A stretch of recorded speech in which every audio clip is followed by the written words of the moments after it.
Mesdames et messieurs, chers membres du jury, les femmes sont les nègres du monde.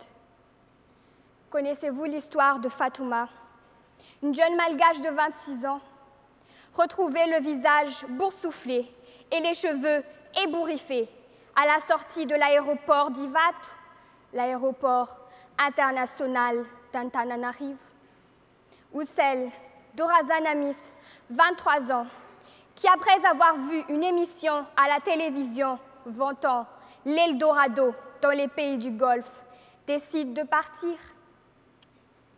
Je pourrais vous citer plus de 2 millions de noms qui, selon l'Organisation internationale du travail, sont victimes de travail forcé lié à la traite interne et externe. Et 80% ont des prénoms féminins.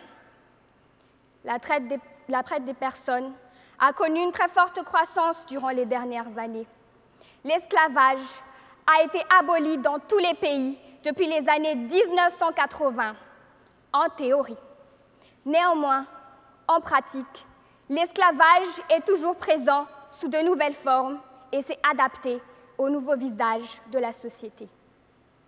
À travers ma voix, écoutez, Fatouma, qui s'est laissée convaincre par la promesse d'un salaire qu'elle n'a jamais touché. Pour payer ses études d'anglais, elle décide d'aller travailler comme domestique en Arabie Saoudite pour un salaire de $200 par mois. Dès le début, je travaillais jour et nuit, parfois même sans manger. Puis, mon patron a voulu que je couche avec son fils. J'ai refusé et ils m'ont violée. J'ai fini par m'enfuir lorsque je les ai aperçus en train d'aiguiser des couteaux. Et Razan Amis, tout n'était que mensonge. On nous parlait de 15 heures de travail par jour. J'en ai fait souvent 20 dans la même journée. J'ai voulu m'enfuir de chez mon patron. Il m'a brûlée au visage et au bras avec un briquet pour m'obliger à lui rendre les 2 mois de salaire que j'avais cachés dans ma culotte. Il me disait, tu vas rentrer chez toi, mais dans un cercueil. À Madagascar, dans certaines familles pauvres, quand naît une fille et qu'ils n'ont pas les moyens de faire leur éducation, certaines décident de marier les aînés à l'âge de 15 ans en échange d'un zébu. Cette initiative a pour but de réduire la charge de la famille. L'échange est effectué que s'il y a eu accord avec la famille du prétendant. La jeune fille à marier n'a pas son mot à dire. Par ailleurs, dans mon pays, 9 habitants sur 10 vivent avec moins de $2 par jour à cause du sous-développement économique, alors qu'il est stipulé dans la Déclaration universelle des droits de l'homme, article 23, quiconque travaille a droit à une rémunération équitable et satisfaisante, lui assurant, ainsi qu'à sa famille, une existence conforme à la dignité humaine. Donc, si l'on est une femme à Madagascar, issue d'une famille pauvre et sans diplôme, que faire? Et là, interviennent les marchands d'esclaves.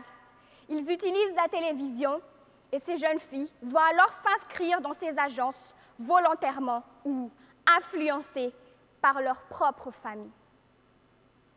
Elles quittent leur pays pour un salaire de 160 € par mois seulement, une somme qu'elles ne toucheront jamais car peu d'entre elles reviendront au pays vivantes.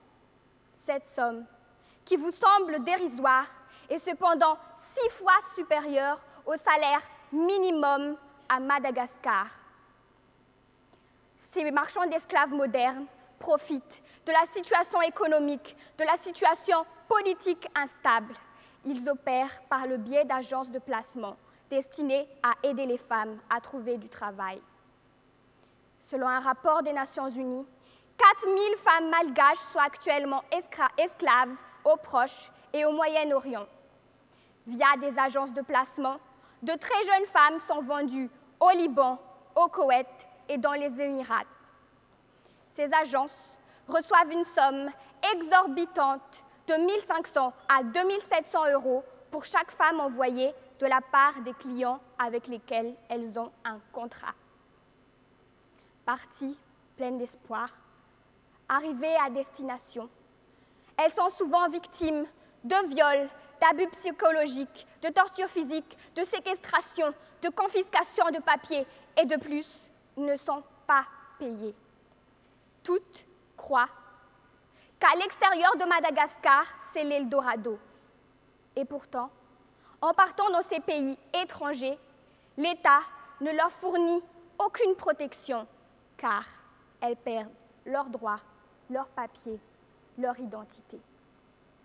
Après 3 années de séquestration, de maltraitance et de travaux forcés comme bonnes à tout faire, leurs tortionnaires s'en débarrassent.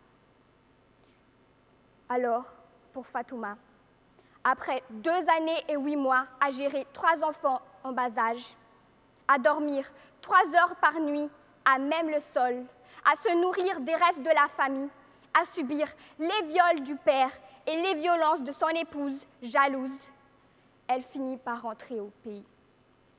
Nous sommes, mesdames et messieurs, devant une atteinte manifeste des droits de l'homme, car dans l'article 4 de la Déclaration universelle des droits de l'homme, il est écrit que nul ne sera tenu en esclavage ni en servitude.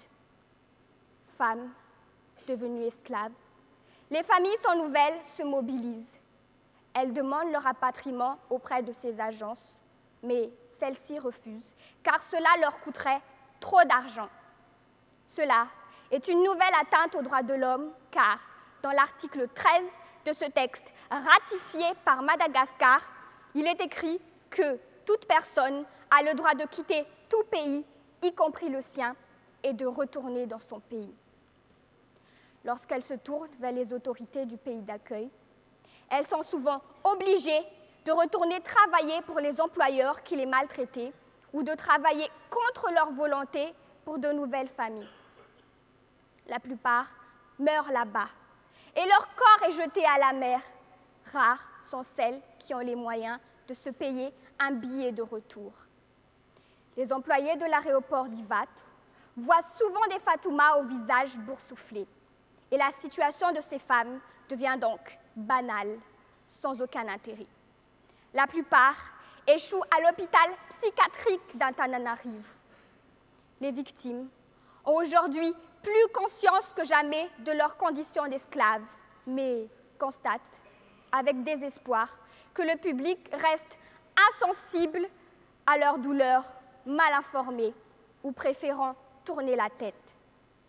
Alors, ne tournons pas la tête, mesdames et messieurs, car voilà le prix que sont prêts à payer beaucoup de femmes de mon pays pour la réussite. Beaucoup les jugent comme inconscientes, mais qu'auriez-vous fait à leur place?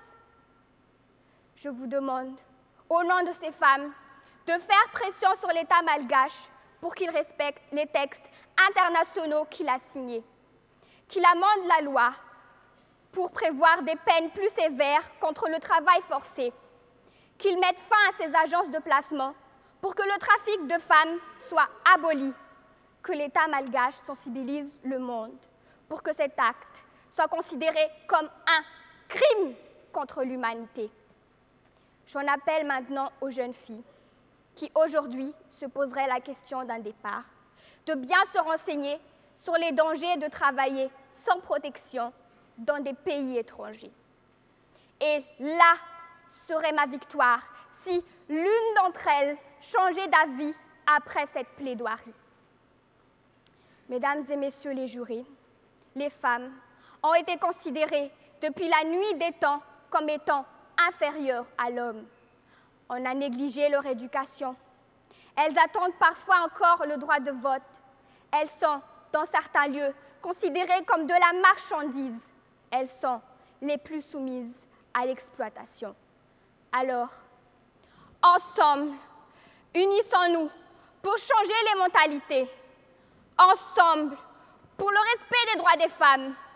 Ensemble, pour que les femmes cessent de devenir les nègres du monde.